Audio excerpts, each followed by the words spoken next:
Betting on war crimes is an American career path, but apparently you're only allowed to do it if you're already rich. In January, Polymarket, which is one of the several high profile digital platforms that allow people to gamble about pretty much anything, paid an anonymous trader $410,000 after they made a $32,000 investment, predicting Nicolas Maduro would be out of power by the end of the month.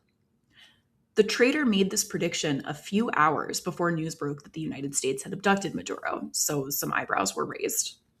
On April 23rd, the Department of Justice unsealed an indictment against U.S. Army member Gannon Ken Van Dyke, a soldier involved in the Maduro operation.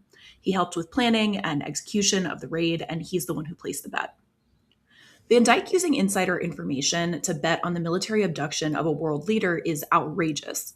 Everyone agrees it's outrageous. The man has been arrested and charged with unlawful use of confidential government information for personal gain, theft of non-public government information, commodities fraud, wire fraud, and making an unlawful monetary transaction. If convicted, he faces up to 60 years in prison. But if Polymarket is functionally an extension of the stock exchange, as they claim and the federal government accepts, it's not clear how this is any different from what all of Congress and many other elite Washingtonians are doing literally all of the time.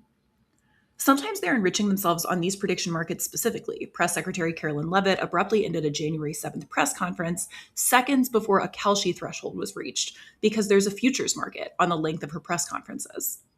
People betting on her to wrap before the 65-minute mark made a 50-time return. It's hard to even get mad about this because it's so fucking stupid, but it's also probably market manipulation, right?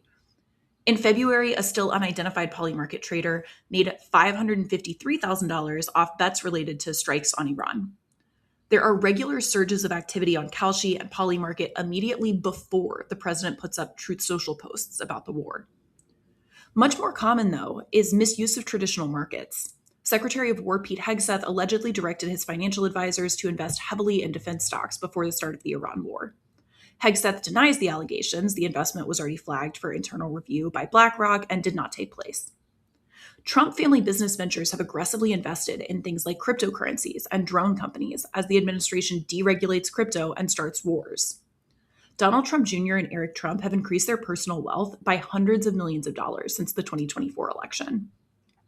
While corruption has intensified under Trump 2.0 and is particularly striking among Trump family members and close associates, high-level government service has been a pathway to suspiciously high returns for a long time.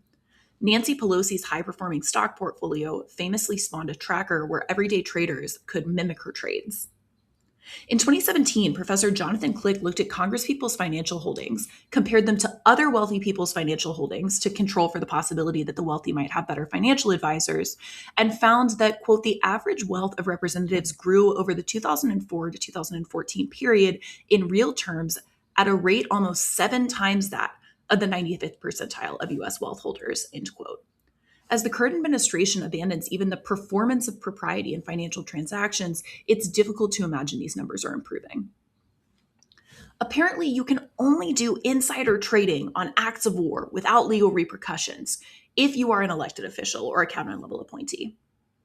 If one of the people actually risking their life for the illegal act of war tries, they must be reminded that the laws still apply to them.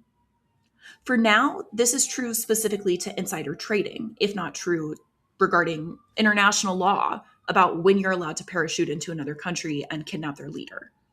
But if anyone is ever held accountable for the violation of those laws of engagement, it will once again be men like Van Dyke and not the decision makers who sent him there. It's a bet so safe there probably isn't even a related futures market. Van Dyke's story is an illustrative example of how accountability works in this country, a reminder none of us really need by now. Consequences are for the people with the least agency. Let us not forget that the only people who ever faced legal consequences over the horrors of the war in Iraq were low-ranking soldiers, despite people like George W. Bush and Donald Rumsfeld's admissions that they were aware of and involved in plenty of war crimes. The crimes of the elite are laundered through a system of supposed norms and sanitized by distance. George W. Bush was not present at Abu Ghraib. John Yoo did not take pictures of himself next to people he tortured, or even next to people who were tortured by others due to the dubious legal justifications that he had crafted. We convince ourselves that the existence of a legal justification makes these actions genuinely distinguishable.